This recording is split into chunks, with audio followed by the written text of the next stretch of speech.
How's it going, everybody? I'm the BTC Reaper. My goal on this channel is to teach you how to reap the rewards of trading, whether the price is going up or down. The crypto industry is scared of a strong SEC, claims Elizabeth Warren.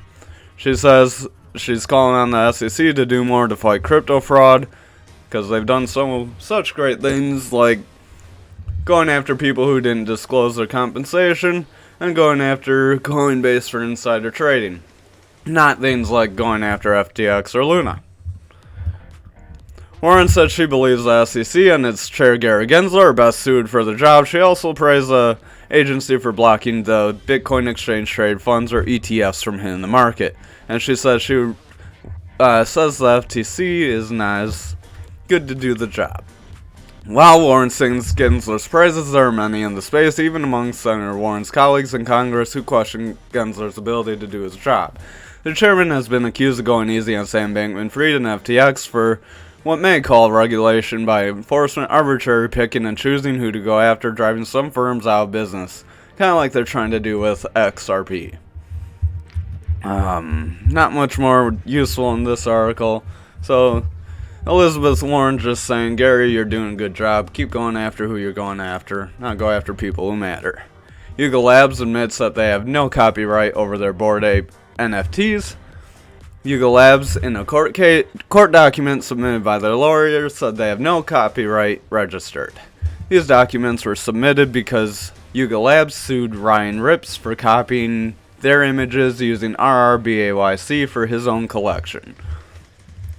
During the NFT boom, Yuga Labs claimed that they're the first to offer a perk where if you bought your NFT, you owned the copyrights to these NFTs, meaning if you wanted to make a t-shirt, no one else could make that t-shirt. You wanted to make a TV show, no one else could make that TV show. This would grant IP rights, intellectual property rights, to the Bored Ape Yacht Club NFT owners. This is what gave it its value. But this turns out to not be true, and Yuga Labs had to modify their terms of service so that it doesn't suggest that you have this ability anymore, effectively rendering their value very minuscule, and just like many other NFTs. New York Bitcoin mining facility slapped with a $10,000 per day fine.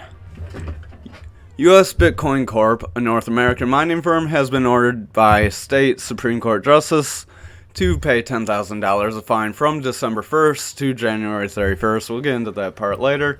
But if they don't end that, then they'll have to pay $25,000 per day after that.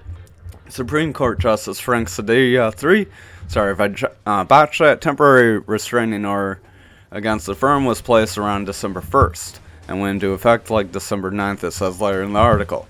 Preliminary injunctions to force the company's facility to comply with zoning laws and governing energy-intensive industries. So they were going after them for being a public nuisance because they say they're using too much energy on Buffalo Avenue. Bartolome, he is one of the representatives of the mining company, protested that he is going to take this to the state Supreme Court Appellate Division 4th Department. If by January 31st the operation is not done, then they had to give a check to Niagara Falls City for $540,000. It's pretty concerning seeing New York crack down on mining like this because they're a big mining hub.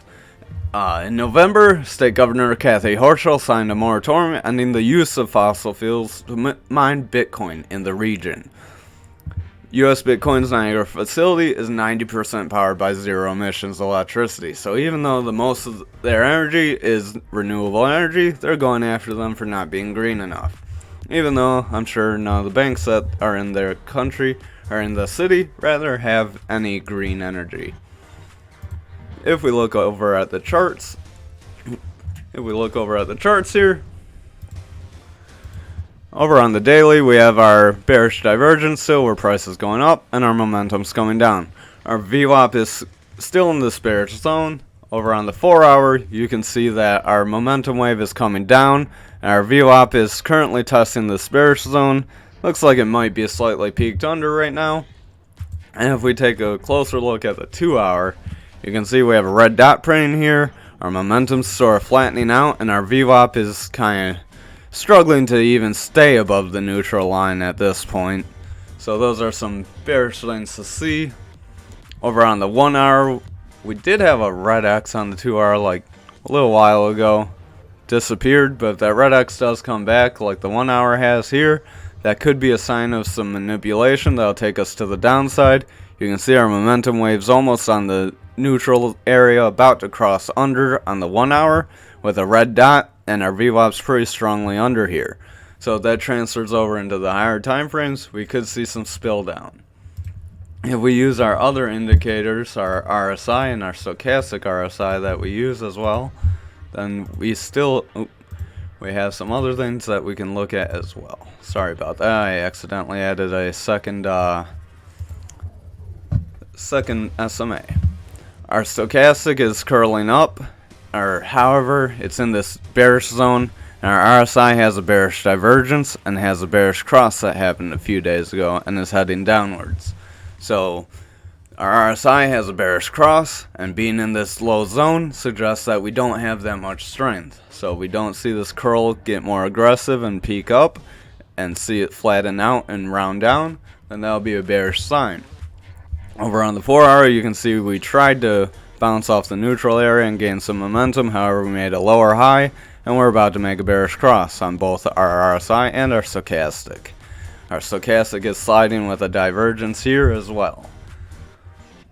If we look over on the 2 hour, you can see we're pretty oversold, and our RSI is touching that neutral zone. So we're getting pretty close to breaking these levels.